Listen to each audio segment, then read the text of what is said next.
Today, Shelley Jacobs and I are talking about resilience, not the glossy motivational quote version, but the real lived experience of keeping going in a sector that can be demanding, emotional, and at times relentless. In property management, resilience isn't optional. It's built in the difficult conversations, the unexpected crisis, the complaints, the pressure of compliance, and the responsibilities we carry for people's homes. But resilience isn't about pushing through at all costs. It's about boundaries, perspective, support, and knowing when to pause. And this episode is about building strength without burning out. So, Shelley, resilience is a word we hear all of the time. How do you define it personally? So resilience really is about bouncing back from a setback. Sometimes people will say bouncing forward from a setback, because setbacks we learn from everything that life has to chuck at us. But really it's that recovery piece when we've had something bad happen to us and how we then reset and move our lives forward. So is it something that we're born with? You know, are we born resilient? Because they say, don't they, that actually you're born afraid of only, is it two things? Yeah. So are you know, but is it more of a muscle that you have to work on? I think it's a bit of both. I think that the way that I sort of imagine it is a bit like the stress bucket analogy, where everyone has a different amount of stress that they can cope with before that bucket sort of spills over. And I do think that that's, you know, I don't know whether you're born with that, but I think our life experiences lead into, you know, how much stress we can deal with. And everyone can deal with different amounts. Are we born with it? I don't know. But I think that we can definitely work on those resilience muscles. Like any muscle, we can work on it, build it to support ourselves better. Definitely. And in terms of your understanding of resilience, how has that changed over time as life has gone on and things have happened, and you know, how has that changed for you?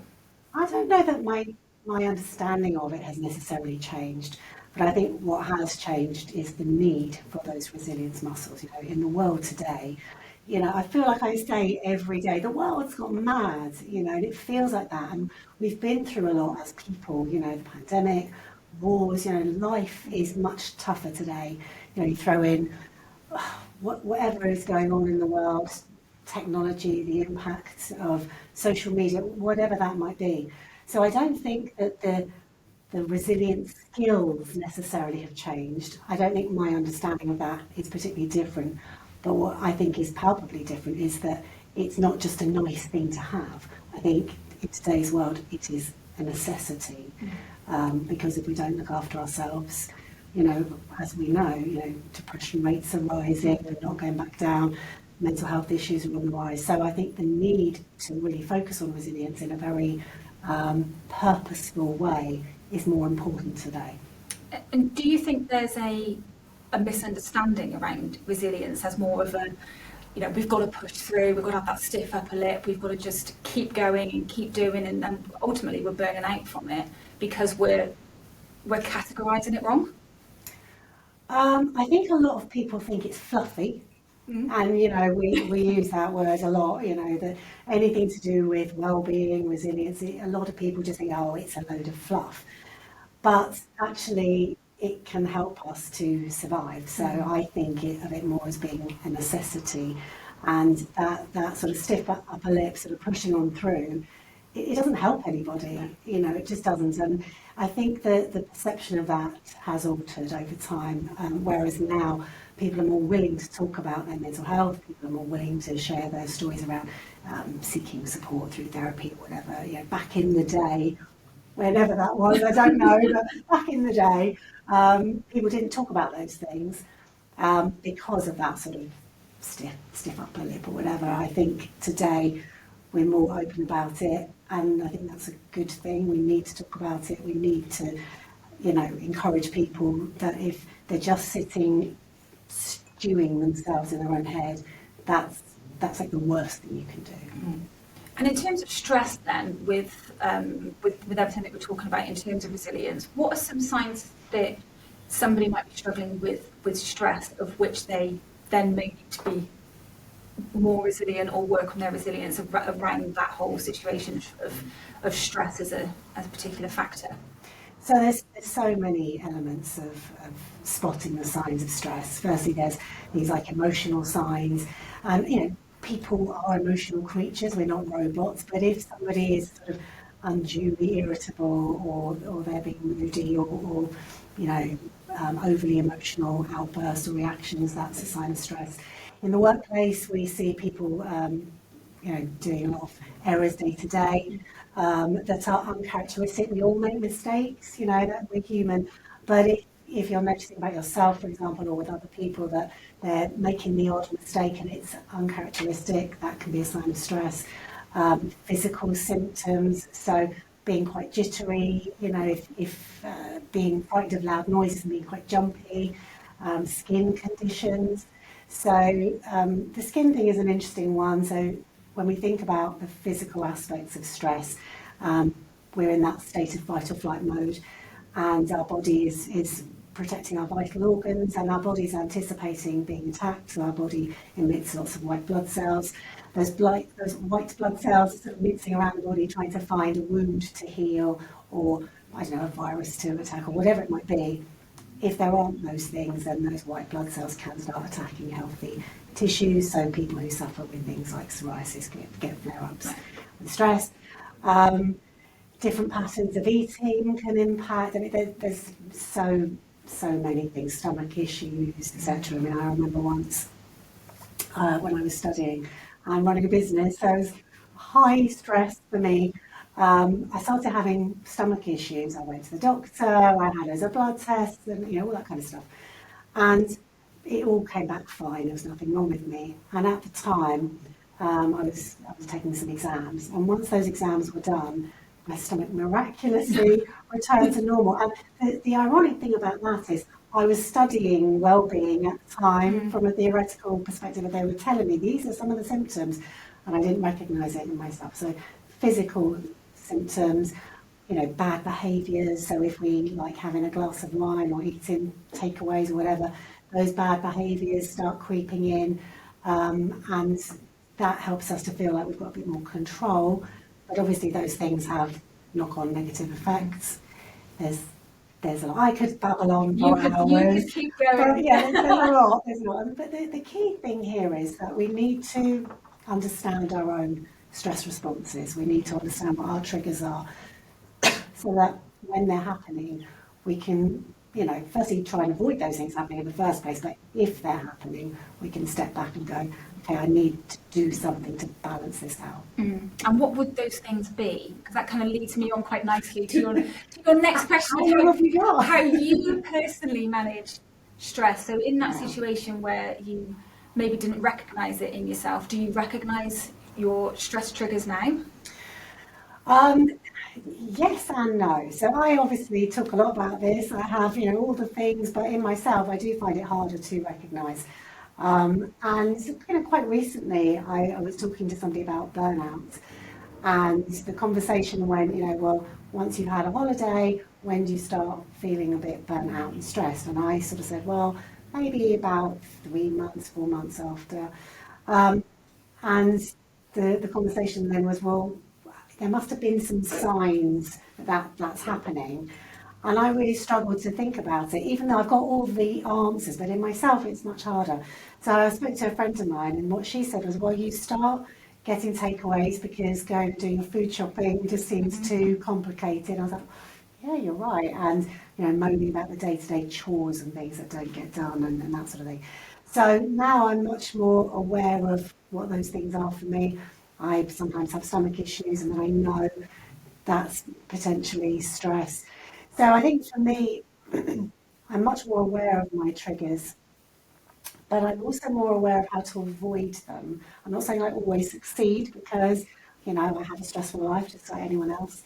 So for me, it's about taking more breaks. It's about resting. It's making sure that I sleep well, making sure that I eat healthily, that I do my weekly shopping, and I prepare food rather than relying on takeaways, which might taste nice but cost money, not good for my health. Yeah. So, and also as I'm a bit older, I'm starting to take that more seriously. And whilst I talk a good talk, I also have to walk that walk as well. I don't want to sort of present all these things to people and then think, well, I'm not actually following my own advice. So and it's hard to follow your own advice It is sometimes, hard. isn't it? Because if you came to me with a problem, I would be straight into, right, let's fix it, let's do this, let's, you know, get a big bit of paper and a Sharpie and figure everything out. But if the situation was reversed and I was struggling with the problem that you were struggling with, I would be straight to head in the sand, can't think straight, don't know what to do about it. So I guess that's where we start to build that resilience muscle sometimes, maybe of taking that step back and thinking, what advice would you give to your best friend or to your sister or to your colleague or anything like that. So in which case leads me on to my next question in terms of how does a supportive network or having a supportive network around you affect or build around that resilience muscle that we're trying to have? I think it's important, you know. One of the things when we look at the pandemic, and I feel like I bang on about the pandemic too much, but it was such an interesting time. It was like this sort of strange psychological experiment, and you know we learned a lot about that. You know, people in isolation don't do as well, and yes, people like being on their own. I like my own company, but and it's a cliche, it's good to talk because, as you said, it's very hard to think about your own sort of responses to what you're going through, and talking is a great way to get that support. And we all need a bit of help at times. We all need to sort of share our stories. And you know, I talk about this very openly. I speak to a therapist every couple of weeks and have done for many years. That is my way of coping with all the stuff of life. And so I think support in all the guises is vital because we all need help sometimes. Yeah, definitely. And flipping that then to vulnerability and showing your vulnerability, you've just mentioned there that you see a therapist. I have done in the past, I see a coach, you know, I have really close friends that I talk to. But how do we then balance, certainly as leaders, if you like, how do we then balance vulnerability and, you know, got that wrong. How can we balance resilience with vulnerability and especially when we're in leadership roles? So I think that the role of leaders has evolved. You know, back in the day, again whenever that was, leaders were meant to be those people who didn't show their vulnerability and didn't give of themselves to their people, and you know the leadership process was very transactional. But that doesn't cut it in today's world. We have to get back to a more human-centric approach to leadership, which therefore means being authentic. And when we look at like models of leadership, without going too into the sort of theoretical stuff, but you know, when we look at the models of leadership, they're kind of one of the key models today is authentic leadership, which is about being present, being human, having that human connection, particularly where so many organisations now are working in a hybrid way, working remotely. You need that human connection. You can't have that human connection without exposing your vulnerabilities as a human, because otherwise, you know, we're not robots, and it's okay to be a human. And yes, you know, there are lines of being professional, but just because we're showing our vulnerability and our human side doesn't mean we're not professional. So I do think that that is very important. And if we want our people as leaders to come to us, to trust us, we have to give a part of ourselves. In psychology, we call that the law of reciprocity. You know, if I scratch your back, you're going to scratch my back. In other words, if I give a piece of myself as a leader to you, you're going to give a piece of yourself back to me. And that creates connection, that creates trust. And that's what we want, because, as I said, we're not robots. But how do we protect ourselves in that environment? Because showing vulnerability sometimes can be taken advantage of. So how do we then, as maybe the sensitive of us, how do we then protect ourselves around that? Like, are you showing too much vulnerability? Are you not professional enough? Or, you know, are you just being too much one way or the other? How, is there a way around that, or is it just a case of see what? That's a good question.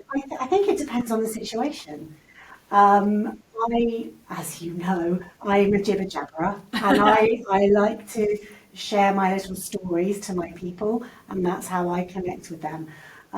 Do I tell them everything that's going on in my life? No, I don't. Absolutely not. And I've gone through some difficult things, and I will share those very personal things if I feel it's helpful to that person. Yeah. Whether that be, think of some of the things, whether it be fertility, whether it be my mental health, whatever. I won't every day bang on about those things.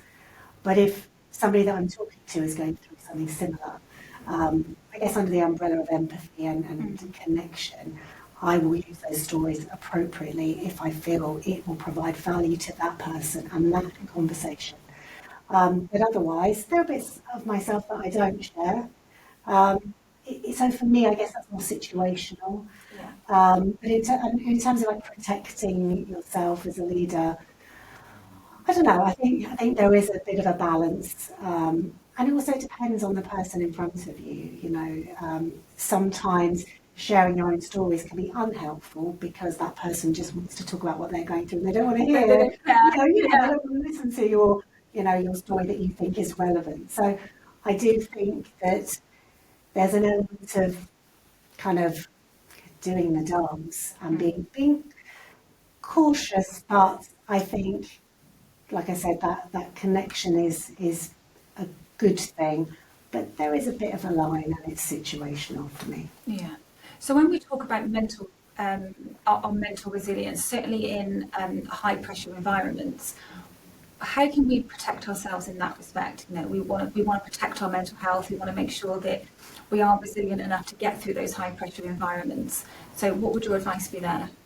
So going back to that stress bucket analogy, I love the old stress bucket analogy. If we think about, we've got, let's say, this cup, and the more I put into that cup, at some point it will overflow. But we have an ability to take stuff out of that bucket or out of that cup. And so that's things like, and it's kind of boring things that we all know about, but eating healthily, staying hydrated, exercise. And exercise is such a vital one for managing our cortisol levels, which manage our stress and sleep. Anything we can do to take stuff out of that bucket means that when we're putting stuff into it, we're balancing it out. So every day thinking about, am I sleeping well and how can I improve my sleep? And there's lots of things around sleep improvement. Am I exercising? Am I, talking about things and getting it out of my system? So who do you vent to? It doesn't have to be a therapist. It can be a colleague. It can be a friend, that sharing, that support that we talked about. So every day the little things add up. Yeah. And they add up to managing what's in that stress bucket. And if we don't do those things, if we don't purposefully relax, purposefully have downtime, purposefully switch off, then of course that bucket's going to overflow, and that's just how it is. So we have the ability as humans to manage that process. The trouble is that we don't very often. We know what's good for us, but we don't do it. But when it comes to managing stress, when it comes to being resilient, we need to remember that there are things that are not in our control. We can't control, the leaseholder that calls us and screams at us. We can't control that. But we can control how we think. Yeah. We can control how we support ourselves. Those things are in our control. So if we can focus on the things that we can control, then the things that we can't control, we can manage better. We've got more scope to manage those things. Okay. So can you tell me then the difference between confidence and resilience? Because I've had it in the past where I've gone into a situation, and I've spoken to my business coach about this, Taz Thornton, amazing lady, and I've said to her, I just don't have the confidence. And she goes, no, you need to work on your resilience. You don't need to work on your confidence. You've got the confidence to do it. You need to work on your resilience because you don't feel like you've got that power, if you like, to go ahead and do it. So from a business psychological perspective, is there a difference between confidence and resilience? I think they're very closely linked. So I think that if you're lacking in confidence, as you said, you know, then it feels harder to cope with things. My personal view, I'm going to answer it in a slightly different way, and I'm going to answer it from a personal perspective. For me, I had to work on my assertiveness skills. Oh, okay. And, you know, there was a time when I felt I did not have a lot of confidence. I felt like I had inner strength and resilience, but absolutely lacked confidence to be assertive in times of stress and times of, you know, saying no to people and that sort of thing. So for me, the sort of confidence sort of versus resilience debate, if you like, was about becoming more assertive and learning those assertiveness skills that enable me to feel much more confident, and that helped me to be resilient. So I think that they are different things. You know, resilience is the ability to bounce back from setbacks, and that inner strength, confidence is how we feel about ourselves. But like I said, if we're not feeling very confident, it's harder. So that's my take on it. Okay. And there's no right or wrong to that. That's just my view. Yeah, and I'm hoping I don't get what she actually said to me wrong. I've just said it. I just think I hope that I took it in the right way that she meant it. But you know, at the same time, as we're building resilience in ourselves, as certainly as leaders, we want to build it into our organisational culture as well. So, how important do you think resilience training is as part of professional development? I think it's essential, and I'm not just saying that because I teach resilience, but you know, I think that people, there's an assumption, I guess, that people know how to be resilient, how to deal with stress, how to deal with the difficult stuff of their job, and it's amazing that people don't know. So I do think it's helpful. I do think it's essential in professional development because, you know, obviously taking our industry, you could be the most phenomenal property manager, but if you are not coping well with stress, you know, we know it's a stressful, challenging job.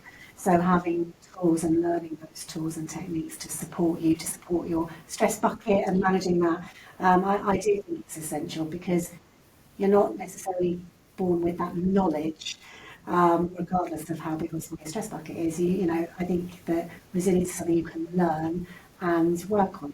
So, yeah, I think it's essential. Okay. And then in terms of how can... I've lost my train of thought. Okay, so in respect of that then, what's the difference between healthy resilience and toxic positivity? Well, toxic positivity is that sort of jazz hands. I always have to get the jazz hands in there. That sort of, you know, you're on a screen, woohoo, I'm here, life is great. And then you switch off the camera and you're kind of, and, you know, being resilient is having the strength to cope with what you need to cope with. So I think they are different things. Toxic positivity, there's that thing of, you know, fake it till you make it. And I think that there's an element of that which is helpful to a point, but sometimes I think toxic positivity just ultimately is masking what somebody is really going through, and it's far better thinking about resilient skills to say, actually, I'm not coping, I need to think about what's going on here and actually tackle the things going on, talking to somebody about it. You know, the difficulty with toxic positivity is that people just are quite accepting of what somebody presents to, you know. So, for example, we know if you say to somebody, how are you? The typical response is, yeah, I'm fine. Jazz hands. You know. But actually, are they fine? And how is somebody answering? Typically, when somebody says, I'm fine, and they're not fine, they'll do a bit of a shoulder shrug and, yeah, I'm fine. But you wouldn't normally do, I can't stop doing that now. But, you know, Get a little dance going on. I know, we're having a little dance party. But that whole I'm fine when you're not really fine, it's about paying a bit more attention. So I think the whole toxic positivity thing is not helpful. No. Far better to just be authentic and, you know, tell people what's going on. When does it become toxic though? And when you say toxic, or when I say toxic, is it toxic to the other person? So if I just go, yeah, I'm fine, Or if I have a video call with you, for example, and then as soon as I'm off camera, I go back to bed for an hour because that whole meeting has completely overwhelmed me. But I've been really positive within that call. But actually afterwards, I'm so drained by that call so is it toxic to me because I'm faking it till I make it, or is it toxic to you because I'm making you think that I'm okay when actually I'm not? I think it's a bit of both, but I think that the phrase comes from what you project out to other people. Because being a positive person is not a negative thing. I'm quite a happy, clappy kind of a gal. But it's authentic. That's part of my personality, to be kind of quite upbeat and kind of, yeah, whatever. That's part of my character. But if I'm having to purposefully present myself in an overly positive way to mask what I'm experiencing that's negative, it's unhelpful. So I think that's where that line is. And I think that's what we need to look out for in other people. That sort of overly positive when it's not their natural way. And I see it a lot, and I see it a lot more now that we spend our lives on video, because I think you can kind of see when people are sort of, I don't know, like overly presenting themselves as being happy, clappy, jazz handsy, and that's not their natural way. So that we need to look out for that and challenge that, particularly in a work context, because ultimately it's far better to have an authentic conversation. You seem a bit overly positive today. What's going on? Yeah. Are you okay? We need to pay more attention, I think. And how can we support colleagues then with, so either as a leader or just, peer to peer, how do we support our colleagues if we notice something or we notice the toxic positivity? I'm not sure I like that phrase actually. Yeah, it's a bit it just feels a bit strange, but how do we have that supportive culture within our workplaces?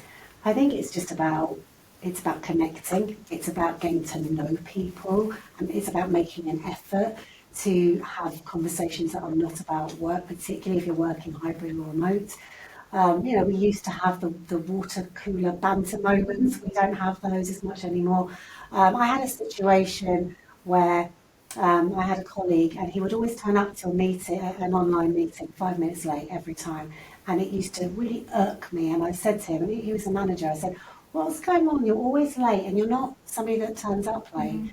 And he said, "Yeah, but there's always the jibber jabber, for the first 5 minutes, and I've got things to do. I'm busy. I haven't got time for jibber jabber." And I said to him, "Oh, but you're missing the best bit. You're missing the human connection bit. If anything, you should come onto the meeting 5 minutes before to have more of that." So how do we more jibber jabber? We need more jibber jabber. The world needs more jibber jabber. We need to put that on a t-shirt. Absolutely. But it's true. We need to do the human connection stuff and ask people. Don't be afraid to say to somebody, "Are you okay?" They might say, "No, I'm fine." And then you say, "Are you really okay? Because you don't seem like yourself." And if somebody wants to answer that question, they will. And if they don't, they don't. And I wouldn't sort of overly kind of egg that pudding. But it's asking people what they need, instead of feeling like you're there to solve someone else's problems. You're not. Particularly leaders, you're not there to solve someone's mental health issues. You're not there to support, to solve those problems, but you are there to support them, to be empathetic, to not judge. So I think in terms of culture, it's about being kind and caring. And I hear myself say those words, and a little part of me is cringing because I know people are like, "Oh, it's so fluffy." But I don't think it is fluffy, exactly. It's about being kind humans. And I think that we underestimate the value of kindness. Kindness is different to being nice, by the way, just to kind of get that out there. Nice is sometimes nice can be a bit disingenuous. Nice can be a bit saccharine, a bit. But being kind is about caring. It's about caring about that person or people in front of you. And I think we need to get back to that in today's crazy world. Yeah. And I think nice can be a bit of a, "I just want you to like me." I'm being nice because I just want to be I'm a puppy, love me kind of Yeah. thing.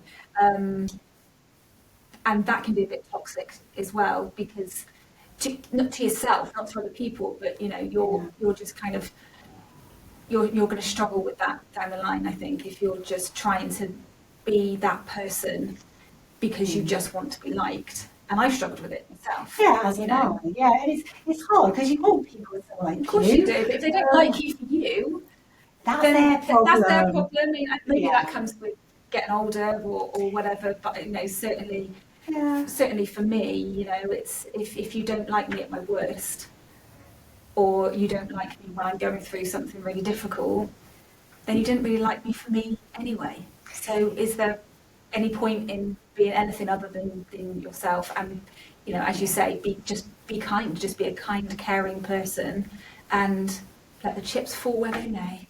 Yeah, I mean, the thing that really stands out in my mind is when I was 16, I was in therapy.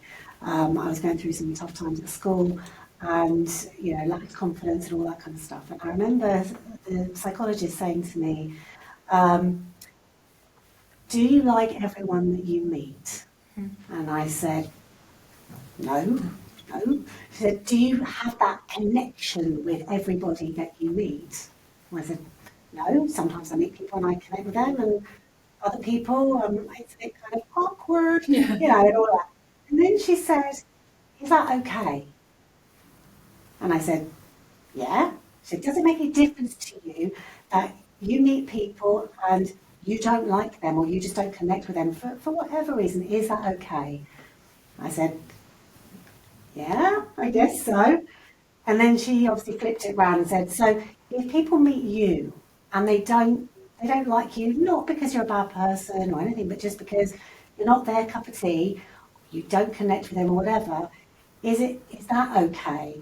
And I was like, "No, I want people to like me." She said, "But if you meet people and you don't connect, it needs to be the same the other way." And that really stayed with me. So now I think, if somebody doesn't like me, well, that's their problem. Yeah, absolutely. And I think there's more to life. That you've got your core people. I was about to say, if you've got your small circle of people who are your ride or die, then they're your people. Exactly. So the naughty gigglers at the back of the room. Picture. And so to end then, what's one thing our listeners can do today to work on their resilience? Again, it's those sort of boring things, but think about what you're eating. Your body needs fuel like a car. If you put the wrong fuel in the car, it's not going to run right. So think about your diet, think about hydrating, think about exercise, think about sleep, getting good quality sleep. Those things are boring things, but they're the fundamentals. Then on top of that, it's about talking to people, it's about being authentic, being kind. If you're kind to other people, it makes you feel good, so that's a win-win. But yeah, just being good, kind humans and caring about yourself, because no one's going to do it for you. Yeah. So, Well, thank you so much for your time, Shelley. you're very welcome.